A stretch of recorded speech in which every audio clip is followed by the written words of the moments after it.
Hello കൂട്ടുകാരെ, നിങ്ങളെല്ലാവരും കഥ കേൾക്കാനായിട്ട് രസിച്ചിരിക്കുകയാണല്ലേ? അപ്പോൾ നമുക്ക് ഈ കഥയിലേക്ക് പോയാലോ? കഥ കേട്ട് കഴിഞ്ഞാൽ അത് ഇഷ്ടപ്പെട്ട് കഴിഞ്ഞാൽ ലൈക്സ് ചെയ്യുക, സബ്സ്ക്രൈബ് ചെയ്യുക. അപ്പോൾ നമുക്ക് ഈ കഥയിലേക്ക് പോയാലോ? രാവിലെ 7 മണിക്ക് തന്നെ ഞാൻ ഉറക്കത്തിൽ നിന്ന് എഴുന്നേറ്റു. അപ്പോൾ ചുറ്റും ഒന്ന് നോക്കി, മുറ്റം മൊത്തം കരിയില കൊണ്ട് നിറഞ്ഞു കിടക്കുകയായിരുന്നു. അപ്പുറത്തേക്കാണെന്നുണ്ടെങ്കിൽ ആരൊക്കെയോ അവിടെ കിടന്ന് ബഹളം ഉണ്ടാക്കുന്നുണ്ട്. ഞാൻ ജോലി എടുത്തുകൊണ്ട് പതിയെ മുറ്റം അടിക്കാനായിട്ട് തുടങ്ങി. അങ്ങനെ മുറ്റം അടിച്ചുകൊണ്ട് നിൽക്കുന്ന സമയത്തായിരുന്നു തൊട്ടപ്പുറത്തെ വീട്ടിൽ നിന്ന് ആരും എന്നെ ഇങ്ങനെ വിളിക്കുന്നുണ്ടായിരുന്നു. അപ്പോൾ ഞാൻ എൻ്റെ കാത് അവിടത്തേക്ക് ഇങ്ങനെ ശ്രദ്ധിച്ചു. ആ സമയത്ത് ഞാൻ കേട്ടത് ഷീബ ചേച്ചിയുടെ സൗണ്ടായിരുന്നു. എന്താ ഷീബ ചേച്ചി, എന്തിനാ എന്നെ വിളിച്ചേ? ആ സിന്ധു, മീൻകാരൻ വന്നായിരുന്നോ? ഞാൻ കുറേ നേരമായിട്ട് അയാളെ നോക്കി നിൽക്കുക. ഇത്രയും നേരമായിട്ട് ആളെ വന്നിട്ടില്ല. അവിടെ എങ്ങനെ വരികയാണെന്നുണ്ടെങ്കിൽ ഇങ്ങോട്ട് പറഞ്ഞു വിടണേ.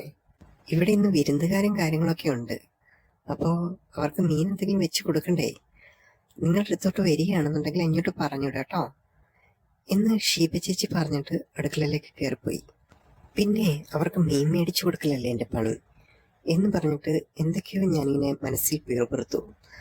അത് കഴിഞ്ഞിട്ട് മുറ്റം അടിച്ചുകൊണ്ടിരിക്കുന്ന ആ ഒരു പ്രവൃത്തി തുടർന്നുകൊണ്ട് തന്നെ ഇരിക്കുകയായിരുന്നു കേട്ടോ. ആ സമയത്തായിരുന്നു എൻ്റെ കുഞ്ഞുമോള് വന്ന് കിടന്ന് എൻ്റെ അടുത്ത് ബഹളം ഉണ്ടാക്കുന്നുണ്ടായിരുന്നു. അമ്മേ, എനിക്ക് സ്കൂളിൽ പോണ്ടേ, ഇങ്ങോട്ട് വാ എന്നൊക്കെ പറഞ്ഞിട്ട്. അപ്പം എനിക്ക് നല്ല ദേഷ്യം വന്നു. ഒരു ജോലി ചെയ്തുകൊണ്ടിരിക്കുന്ന സമയത്താണ്, കൊച്ചിൻ്റെ കളിയും കാര്യങ്ങളൊക്കെ എന്നൊക്കെ പറഞ്ഞതിന് ശേഷം ഞാനൊരു ഈർക്കിലെടുത്ത് ഒരടി കൊടുത്തവക്ക്. 7 വയസ്സ് പ്രായമുള്ള കുട്ടിയാ, എന്നിട്ടും സ്വന്തമായിട്ട് കാര്യങ്ങളൊന്നും ചെയ്യാൻ വയ്യ എന്ന് പറഞ്ഞതിന് ശേഷം ഞാൻ അവളെയും പൊക്കിയെടുത്തോണ്ട് അകത്തേക്ക് പോയി.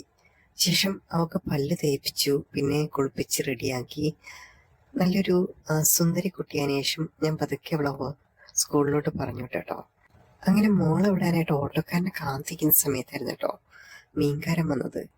മീൻകാരൻ്റെ പേരെന്ന് വെച്ചാൽ ബഷീർ എന്നാണ്. ഞങ്ങൾക്ക് നേരത്തെ തന്നെ മീൻ തന്നുകൊണ്ടിരിക്കുന്ന ആളായിരുന്നു കേട്ടോ. അപ്പം ആള് പറഞ്ഞു വന്ന സമയത്ത് തന്നെ ഷീബ ചേച്ചി എൻ്റെ അടുത്ത് പറഞ്ഞിട്ടുണ്ടായിരുന്നല്ലോ, ആള് വരുന്ന സമയത്ത് ഒന്ന് വിളിക്കണേന്ന്. അപ്പം എൻ്റെ മനസ്സിൽ ആദ്യം ഓർമ്മ വന്ന ആ ഒരു കാര്യമാണ് കേട്ടോ. ഷീബ ചേച്ചി പറഞ്ഞതല്ലേ, ഒന്നുമില്ലെങ്കിലും ഒന്ന് വിളിച്ചേക്കാം എന്ന് വിചാരിച്ചിട്ട് ഞാൻ ഷീബ ചേച്ചി വിളിച്ചു. ചേച്ചി ഒന്നിഞ്ഞ് വന്നേ, മീൻകാരൻ വന്നിട്ടുണ്ട് എന്നിങ്ങനെ പറഞ്ഞു. പറഞ്ഞ ആ ഒരു പടുതി തന്നെ ചേച്ചി അവിടെ നിന്ന് ഇറങ്ങി ഓടി വന്നു. ആ താമസിച്ചൊന്ന് മീൻകാരനിട്ട് കണക്കിനിട്ട് കൊടുത്തു ഷീബ ചേച്ചി. ശരിക്കും എനിക്ക് ഭയങ്കര സങ്കടം തോന്നി കേട്ടോ ഷീബ ചേച്ചിയുടെ വർത്താനം. കാരണം വെച്ചിട്ടുണ്ടെങ്കിൽ അവർക്ക് ഗസ്റ്റ് ഉണ്ടായതുകൊണ്ട് മാത്രമാണ് അവരുടെ ആ സംസാരം മറ്റു കാര്യങ്ങളൊക്കെ ഇങ്ങനെ വന്നത്. അപ്പം എനിക്ക് ആ കേട്ട് നിൽക്കുന്ന മീൻകാരനോട് എനിക്ക് ഭയങ്കര സഹതാപം തോന്നി. കാരണം ഇങ്ങനെയൊക്കെ കേട്ടിരിക്കേണ്ട ആവശ്യമില്ലല്ലോ അയാൾക്ക്. കാരണം ഏതൊരു മനുഷ്യനാണെന്നുണ്ടെങ്കിലും അയാളുടെ ജോലിക്ക് വേണ്ടിയിട്ടല്ലേ അയാൾ വരുന്നത്. അപ്പം അയാളുടെ അടുത്ത് ഇങ്ങനെയൊക്കെ പെരുമാറുന്നത് ശരിയാണോ എന്നൊക്കെ ഞാനിങ്ങനെ മനസ്സിലാലോചിച്ചു. അതിനുശേഷം എപ്പോഴെങ്കിലും ഷീബ ചേച്ചി ഫ്രീ ആയിട്ട് കിട്ടുന്ന സമയത്ത് ഒന്ന് പിടിച്ചൊന്ന് ഉപദേശിക്കാം എന്ന് ഞാൻ മനസ്സിൽ കരുതി. അപ്പോൾ ഞാൻ പിന്നീട് ഷീബ ചേച്ചി പോയി കഴിഞ്ഞിട്ട് മീനിൻ്റെ ഓരോ കാര്യങ്ങളിങ്ങനെ നോക്കുകയാണ് കേട്ടോ. നല്ല മീൻ ഏതാണ്, ഏതൊക്കെ മീനുണ്ടെന്നൊക്കെ. അപ്പോൾ പിന്നെ ഞാനും മീൻകാരൻ ബഷീറൊക്കെയും തമ്മിൽ നേരത്തെ തന്നെ നല്ല പരിചയം ഉണ്ടായതുകൊണ്ട് തന്നെ എനിക്ക് നല്ല ഫ്രീഡം ആയിരുന്നു കേട്ടോ. ബഷീറൊക്കെ എടുത്ത് സംസാരിക്കാനാണെങ്കിൽ ശരി തന്നെ, കാര്യങ്ങൾ എന്താണെങ്കിലും തുറന്ന് പറയാനാണെങ്കിലും ഇങ്ങനെ ഞങ്ങൾ തമ്മിൽ ഒരു ഡിസ്റ്റൻസും കാര്യങ്ങളൊന്നും ഇല്ലായിരുന്നു. ബഷീർക്ക എൻ്റെ അടുത്ത് നല്ല രീതിയിലൊക്കെ സംസാരിക്കുന്നതുകൊണ്ട് തന്നെ എനിക്കും നല്ലൊരു ഫ്രീ ആയിട്ടെല്ലാം സംസാരിക്കാമായിരുന്നു. ഇപ്പം മോളും പിന്നെ ഹസ്ബൻഡും ഒക്കെ പോയ സമയത്ത് ഒരാളടുത്ത് മിണ്ടിയിരിക്കാനൊക്കെ ഒരു ഇതാണല്ലോ. അതുകൊണ്ട് തന്നെ ഞാൻ ബഷീർക്ക് അടുത്ത് ഞാൻ നന്നായിട്ട് സംസാരിക്കായിരുന്നു. പിന്നെ എന്നോടുള്ള സ്നേഹം കൊണ്ടായതുകൊണ്ട് തന്നെ ബഷീർക്കാണെന്നുണ്ടെങ്കിൽ പൈസ വാങ്ങിക്കുകയാണെന്നുണ്ടെങ്കിൽ കുറച്ചേ വാങ്ങിക്കത്തുള്ളൂ കേട്ടോ. കുറച്ചായിട്ടൊക്കെ വാങ്ങിക്കുക. അതേപോലെ തന്നെ എന്തെങ്കിലും മീനുണ്ടെങ്കിൽ വാങ്ങിച്ചതിൻ്റെ കൂട്ടത്തിൽ 2 കൂടെ കൂടുതലിട്ട് തരികയും ചെയ്യും. അപ്പം എനിക്ക് ഭയങ്കര കാര്യമാണ് കേട്ടോ ബഷീർക്ക് എന്ന് പറയുമ്പം. അപ്പോൾ അങ്ങനെ ബഷീർക്കായിട്ട് സംസാരിച്ചുകൊണ്ടിരിക്കുന്ന സമയത്തായിരുന്നു ഓട്ടോക്കാരൻ വന്നത്. ഓട്ടോക്കാരൻ വന്ന സമയത്ത് തന്നെ ഞാൻ ബഷീർക്ക് എടുത്ത് പറഞ്ഞു, ബഷീർക്ക ഞാൻ മോളെ ഒന്ന് കയറ്റി വിട്ടിട്ട് വരാം, മീനൊക്കെ എനിക്ക് നന്നായിട്ട് നോക്കണം എന്ന് ഞാൻ ബഷീർക്ക് എടുത്ത് പറഞ്ഞു. അപ്പം ബഷീർക്ക് പറഞ്ഞു, അതിനെന്താ കുഴപ്പമൊന്നുമില്ല, നീ കൊച്ചിനെ വിട്ടിട്ട് വാ, ഞാനിവിടെ ഉണ്ടല്ലോ എന്നൊക്കെ ഇങ്ങനെ ബഷീർക്ക് എൻ്റെ അടുത്ത് പറഞ്ഞു. അപ്പം ഞാൻ പതുക്കെ കൊച്ചിനെ കൊണ്ടുവന്ന് ഓട്ടോയിൽ കൊണ്ടിരുത്തി. അതിനുശേഷം അവളെ പറഞ്ഞങ്ങ് വിട്ടു. ശേഷം ഞാൻ ബഷീർക്ക് എടുത്ത് വന്നിട്ട് മീനെല്ലാം കൂടെ ഒന്നുകൂടെ എടുത്ത് നോക്കി. അപ്പം നല്ലൊരു ചെമ്മീനും കാര്യങ്ങളൊക്കെ ഉണ്ടായിരുന്നു. കാരണം എല്ലാവർക്കും വീട്ടിലാണെന്നുണ്ടെങ്കിൽ എല്ലാവർക്കും ഇഷ്ടപ്പെട്ട ഒരു മീനായിരുന്നു ചെമ്മീനും കാര്യങ്ങളൊക്കെ. അപ്പം ബഷീർക്ക് അടുത്ത് ഞാൻ ചോദിച്ചു, ഇതിന് നല്ല വിലയാവില്ലേ? അപ്പം ബഷീർക്ക് പറഞ്ഞു, നീ ആയതുകൊണ്ട് ഞാൻ കുറച്ച് തരാം. അത് നീൻ്റെ സ്ഥിരം കസ്റ്റമർ അല്ലേ, അപ്പം കുറച്ച് തരാം നിനക്കായതുകൊണ്ട് മാത്രം, വേറെ ആരടുത്തും പറയരുത് കേട്ടോ എന്നൊക്കെ ഞാൻ പറഞ്ഞു. അപ്പം ഞാനിങ്ങനെ ചിരിച്ചുകൊണ്ട് ബഷീർക്കിടയിൽ ചോദിച്ചു, അതെന്താ ബഷീർക്ക, എന്നോട് മാത്രം സ്നേഹവും കാര്യങ്ങളൊക്കെ? അപ്പം ബഷീർക്ക് ചിരിച്ചുകൊണ്ട് വന്നു, എടി പെണ്ണെ, നീ കളിയാക്കൊന്നും വേണ്ട, നീ ആയോണ്ട് മാത്രമാണ് ഞാൻ തന്നത്. അപ്പുറത്തെ ആ ഷീബയ്ക്ക് പോലും ഞാൻ കൊടുക്കാറില്ല. അവരൊക്കെ വന്ന് ചോദിക്കുന്നത് നീ കണ്ടിട്ടുള്ളതല്ലേ, നിനക്ക് മാത്രമായോണ്ടാണ് ഞാൻ തന്നത്. അപ്പോൾ എനിക്ക് ഭയങ്കര സന്തോഷം തോന്നി കേട്ടോ.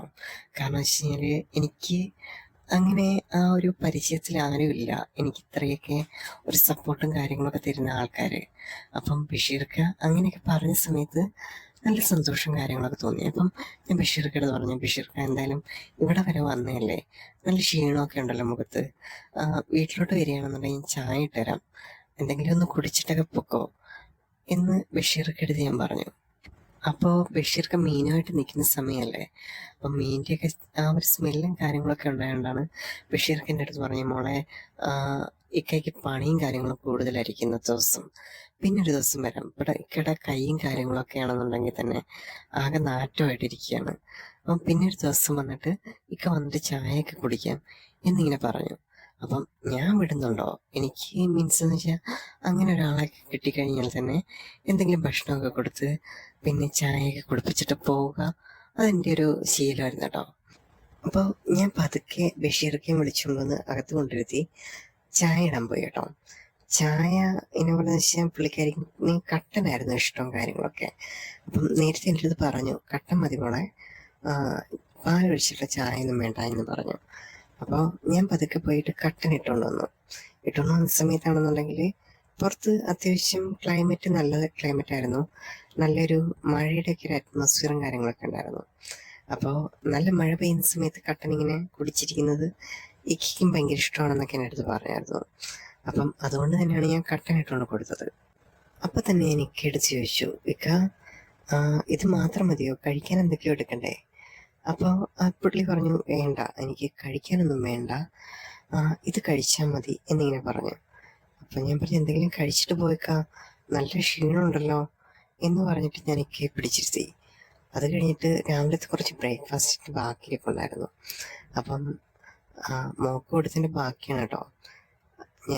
അത് ആ ഒരു മഗ്ഗിൽ അടച്ചു വെച്ചിരുന്നായിരുന്നു. അപ്പം ഞാൻ അതിനകത്ത് എടുത്തുകൊണ്ട് വന്നിട്ട് ഇക്കയ്ക്ക് എടുത്തു കൊടുത്തു. ആ ഒരു സമയത്തായിരുന്നു കേട്ടോ ജോലിക്ക് പോയ ഹസ്ബൻഡ് അവിടെ നിന്ന് വിളിക്കുന്ന സമയത്ത് തന്നെ ഇക്ക അത് ശ്രദ്ധിക്കുന്നുണ്ടായിരുന്നു, ഞങ്ങൾ തമ്മിൽ സംസാരിക്കുന്ന കാര്യങ്ങളൊക്കെ. അപ്പം ഞാൻ ഒരു ഇതായിട്ടൊക്കെ ഹസ്ബൻഡിൻ്റെ അടുത്ത് ഇന്നത്തെ കാര്യങ്ങളെല്ലാം പറഞ്ഞുകൊണ്ടിരുന്ന മോളെ സ്കൂളിൽ വിട്ടതും കാര്യങ്ങളൊക്കെ പറഞ്ഞുകൊണ്ടിരുന്ന സമയത്ത് ഇക്കയുടെ കാര്യമൊന്നും ഞാൻ ഹസ്ബൻഡിൻ്റെ അടുത്ത് പറഞ്ഞില്ല. അപ്പോൾ ഇക്ക അതിങ്ങനെ ശ്രദ്ധിച്ചിരിക്കുന്നുണ്ടായിരുന്നു, ഞങ്ങൾ തമ്മിൽ സംസാരിച്ചിരിക്കുന്നതും ഞങ്ങളുടെ കുട്ടിക്കളികളും തമാശകളും എല്ലാം ഇക്ക ഇരുന്ന് ആസ്വദിക്കുന്നുണ്ടായിരുന്നു. അപ്പം ഫോൺ കട്ട് ചെയ്ത സമയത്താണെന്നുണ്ടെങ്കിൽ ഇക്ക എൻ്റെ അടുത്ത് ഒന്ന് ചോദിച്ചു, ഇതെന്താണ് രണ്ടുപേരും തമ്മിൽ നല്ല കൂട്ടാണല്ലോ എന്തൊക്കെ ഇങ്ങനെ പറഞ്ഞു. അപ്പം ഞാൻ പറഞ്ഞു, ഇക്ക അത് ഞങ്ങൾ പ്രണയിച്ച് നടക്കുന്ന സമയത്തേ ഉണ്ടായിരുന്നതാണ്, ഞങ്ങൾ പ്രേമിച്ചാണല്ലോ കല്യാണം കഴിച്ചത്, അപ്പം തൊട്ട് തന്നെ ഇതേപോലെ ഞങ്ങൾ നല്ല കൂട്ടായിരുന്നു.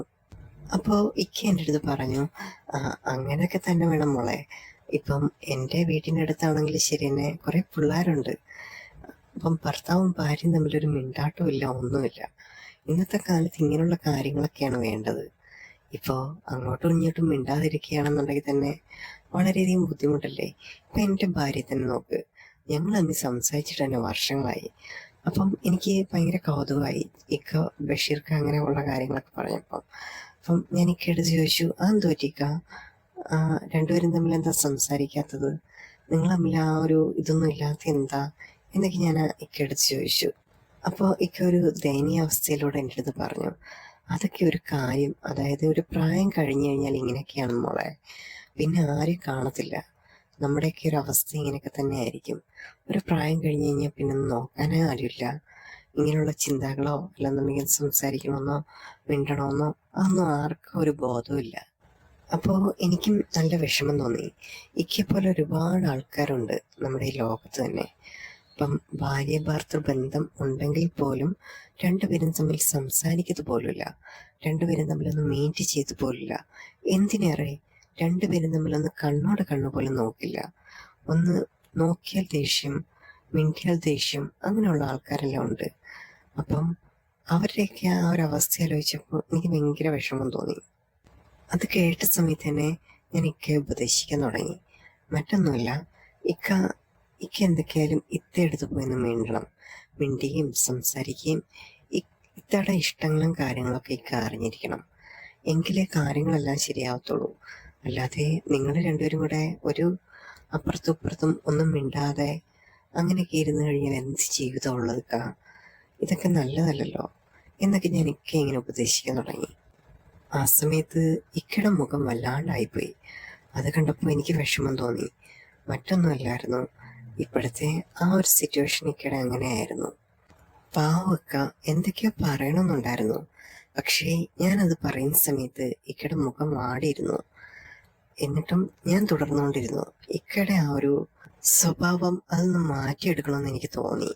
കാരണം വെച്ച് കഴിഞ്ഞാൽ ഇങ്ങനെയുള്ള ലൈഫും കാര്യങ്ങളും ശരിയല്ലല്ലോ എന്നൊക്കെ ഞാനിങ്ങനെ ഉപദേശിച്ച് പറഞ്ഞു കൊടുത്തോണ്ടിരുന്നു. അപ്പം ഇക്കയുടെ മുഖം വല്ലാണ്ടാവുന്ന സമയത്ത് ഞാൻ ചോദിച്ചു, എന്തായിക്ക, എന്തെങ്കിലും വയ്യായോ? വെള്ളം എന്തെങ്കിലും എടുക്കണോ എന്നിങ്ങനെ ചോദിച്ചു. അപ്പം ഒന്നും വേണ്ട മോളെ, ഞാൻ ഇറങ്ങുക എന്ന് പറഞ്ഞിട്ട് ഇക്ക പതുക്കെ അവിടെ നിന്നിട്ടു. ബഷീർക്കയുടെ ആ അവസ്ഥ എനിക്ക് മനസ്സിലാകും. കാരണം ഭാര്യമാര് ഒന്നടുത്തില്ല എന്നുണ്ടെങ്കിൽ പോലും ഭർത്താക്കന്മാർക്ക് നല്ല രീതിയിൽ അത് വിഷമവും കാര്യങ്ങളൊക്കെ വരും. ആ ഒരു അവസ്ഥയായിരുന്നു ബഷീർക്കയുടെ. ബഷീർക്ക ചെറിയ പതുക്കെ ആ ഒരു മീൻ വണ്ടിയുടെ അടുത്ത് അവിടം വരെ എത്തി. അതിനുശേഷം ആ ഒരു കൊട്ടയിൽ നിന്നൊരു വലിയ സ്രാവുള്ളൊരു മീൻ എടുത്തുകൊണ്ട് വന്ന് എൻ്റെ കയ്യിൽ തന്നു. ഇന്ന് നമ്മളെ മോക്ക് ഇരിക്കട്ടെ ഇത് എന്ന് പറഞ്ഞിട്ട് ബഷീർക്ക വണ്ടി എടുത്തുകൊണ്ട് പോയി കേട്ടോ. അങ്ങനെ തൊട്ടടുത്ത ദിവസമാണെന്നുണ്ടെങ്കിൽ പോലും ഞാൻ ആ സമയം ബഷീർക്ക് ഇങ്ങനെ നോക്കിയിരിക്കുകയായിരുന്നു. അപ്പം എൻ്റെ കൂടെ ഷീബ ചേച്ചി ഉണ്ടായിരുന്നു കേട്ടോ. ഷീബ ചേച്ചി നേരത്തെ വന്നിങ്ങനെ പ്രസൻ്റായി. ഇന്നലെ വഴക്ക് പറഞ്ഞതിനൊക്കെ ഞാൻ ഷീബ ചേച്ചിക്ക് നല്ലത് കൊടുത്തിട്ടുണ്ടായിരുന്നു കേട്ടോ. കാരണം വെച്ച് കഴിഞ്ഞാൽ അയാൾ വരുന്നത് അയാളുടെ ആ ദിവസത്തെ വയറ്റപ്പഴപ്പിന് വേണ്ടിയിട്ടാണ് വരുന്നത്. അപ്പം ഷീബ ചേച്ചി ഇങ്ങനെയൊക്കെ പറയുന്നത് ശരിയല്ലല്ലോ എന്നൊക്കെ ഞാനിങ്ങനെ പറഞ്ഞു. അപ്പോൾ ഷീബ ചേച്ചിക്ക് അത് മനസ്സിലാവുകയും ചെയ്തു. ആ ദിവസം ആ ടൈം ആയപ്പോൾ സമയത്ത് തന്നെ ബഷീർക്ക് അവിടെ വന്നു കേട്ടോ. വന്നു കഴിഞ്ഞിട്ട് ആദ്യം തന്നെ ഷീബ ചേച്ചിക്ക് സാധനം കൊടുത്ത് പറഞ്ഞു കേട്ടു. കാരണം കുട്ടയിലുണ്ടായിരുന്ന മീനും കാര്യങ്ങളൊക്കെ ഉള്ളത് പറഞ്ഞിട്ട് അങ്ങ് വിട്ടു. എന്നിട്ട് ഞാൻ പതുക്കെ അവിടെ താറിയുന്നു. നല്ല മീമെല്ലാം ഉണ്ടെങ്കിൽ ഞാൻ നോക്കിയെടുക്കാമല്ലോ. അപ്പം ഞാനിങ്ങനെ താറി നിൽക്കുന്ന സമയത്ത് ബഷീർക്ക് മനസ്സിലായി. എന്നിട്ട് എനിക്ക് സ്പെഷ്യലായിട്ടുള്ള മീനെടുത്ത് കൈ തന്നു. എന്നിട്ട് ബഷീർക്ക് എൻ്റെ അടുത്ത് പറഞ്ഞു, മോളെ നീ പറഞ്ഞു തന്ന കാര്യങ്ങളെല്ലാം ഞാനിങ്ങനെ ചെയ്തു. അപ്പം അവൾക്കും ഞാനൊന്ന് സംസാരിച്ച സമയത്ത് അവൾക്കും സന്തോഷമായി. എല്ലാം നല്ലത് തന്നെയായിരുന്നു. നിൻ്റെ ആ ഉപദേശം കൊണ്ട് എന്തൊക്കെയോ മാറ്റങ്ങൾ എൻ്റെ ജീവിതത്തിൽ വന്നു എന്നൊക്കെ ബഷീർക്ക് എൻ്റെ അടുത്ത് പറഞ്ഞു. അത് കേട്ട സമയത്ത് എനിക്ക് എന്തെന്നില്ലാത്ത സന്തോഷം തോന്നി കേട്ടോ. കാരണം ഒറ്റ ദിവസം കൊണ്ട് തന്നെ ഒരാളുടെ ലൈഫിലേക്ക് എന്തെങ്കിലുമൊക്കെ ചേഞ്ചസ് കൊണ്ടുവരിക എന്ന് പറയുന്നത് അതൊരു വലിയ കാര്യം തന്നെയാണല്ലോ. അപ്പം ഞാൻ ബഷീർക്ക് എടുത്ത് പറഞ്ഞു, ബഷീർക്ക് ഇനി ഓരോ കാര്യങ്ങളും ഞാൻ പറഞ്ഞു തരാം. അപ്പം അതേ കണക്കൊക്കെ ഫോളോ ചെയ്ത് പോവുകയാണെന്നുണ്ടെങ്കിൽ നമ്മുടെ ലൈഫ് നമുക്ക് തിരിച്ചു കൊണ്ടുവരാൻ പറ്റും. അപ്പം പോയ നിമിഷങ്ങളാണെങ്കിലും എന്താണെങ്കിലും ശരിനെ നമുക്ക് തിരിച്ചു കൊണ്ടുവരാൻ പറ്റും. ബഷീർക്ക എൻ്റെ ലൈഫ് പോലെ, ലോകത്തിലെല്ലാവരുടെയും ലൈഫ് പോലെ ബഷീർക്കയുടെ ലൈഫും അങ്ങനെ വരും എന്ന് ഞാൻ ബഷീർക്ക് എടുത്ത് പറഞ്ഞു. അപ്പം പെട്ടെന്ന് ബഷീർക്ക് എൻ്റെ അടുത്ത് പറഞ്ഞു, മോളെപ്പോലെ ഒരാളുണ്ടെങ്കിൽ പിന്നെ പേടിക്കാനൊന്നുമില്ല. എന്ത് കാര്യമുണ്ടെങ്കിലും മോളുടെ അടുത്ത് പറയുന്ന പോലെ മറ്റാരുടെ അടുത്തും പറയാൻ പറ്റത്തില്ലല്ലോ എന്നൊക്കെ ബഷീർക്ക് എൻ്റെ അടുത്ത് പറയാൻ തുടങ്ങി. അപ്പം ഞാൻ പറഞ്ഞു, ഒന്നും കുഴപ്പമില്ല ബഷീർക്ക, ഞാനിപ്പോൾ ഉണ്ടല്ലോ കാര്യങ്ങളൊക്കെ ഉപദേശിച്ച് തരാനൊക്കെ. അപ്പം ബഷീർക്ക് എന്ത് മോട്ടിവേഷൻ ആണെങ്കിലും ശരി തന്നെ, എന്ത് കാര്യങ്ങളാണെങ്കിലും ശരി തന്നെ അത് നമുക്ക് മാറ്റിത്തരാം. പിന്നെ ഞാൻ കുറച്ച് കൗൺസിലിങ് കാര്യങ്ങളൊക്കെ പഠിച്ചിട്ടുണ്ട്. അപ്പം ഇത്തേ ഒരു ദിവസം ഇങ്ങോട്ട് കൊണ്ടുവരികയാണെന്നുണ്ടെങ്കിൽ നമുക്ക് എല്ലാം ശരിയാക്കി എടുക്കാം. അപ്പം 2 പേർക്കും ഇന്നപോലെ എന്ന് വെച്ചാൽ എല്ലാ കാര്യങ്ങളും സെറ്റാക്കി ഞാൻ തരാം എന്ന് ഞാനിങ്ങനെ പറഞ്ഞു. ഈ ഒരു സ്റ്റോറിയിൽ ബഷീറിന്റെ മനസ്സ് കമന്റ് ചെയ്യണം കേട്ടോ. എന്തെങ്കിലും നല്ല ഫീസ് ബാക്കിയെടുത്തോളൂ എന്നൊക്കെയുള്ള ടെൻഷനിലായിരുന്നു. അപ്പോൾ എല്ലാവരും ഞാൻ ബഷീറൊക്കെ ആയതുകൊണ്ട് എന്നോട് പിന്നെ മനസ്സിലായി ചെയ്യാട്ടോ, ഒന്നും വാങ്ങിക്കത്തില്ല, ഞാൻ ഫ്രീ ആയിട്ട് തന്നെ ചെയ്തുതരാം എന്നൊക്കെ പറഞ്ഞു. അപ്പം ബഷീർക്കും ഭയങ്കര സന്തോഷമായി. കാരണം വെച്ച് കഴിഞ്ഞാൽ ബഷീർക്ക് എനിക്കൊന്നും മീൻ തരുന്നതല്ലേ, ഞാനിതെങ്കിലും ചെയ്തു കൊടുക്കണ്ടേ എന്നൊക്കെ ഇങ്ങനെ പറഞ്ഞു. അങ്ങനെ ഞാൻ ഭയങ്കര ഹാപ്പിയായിട്ട് ബഷീർക്ക് പറഞ്ഞു കേട്ടോ. അപ്പോൾ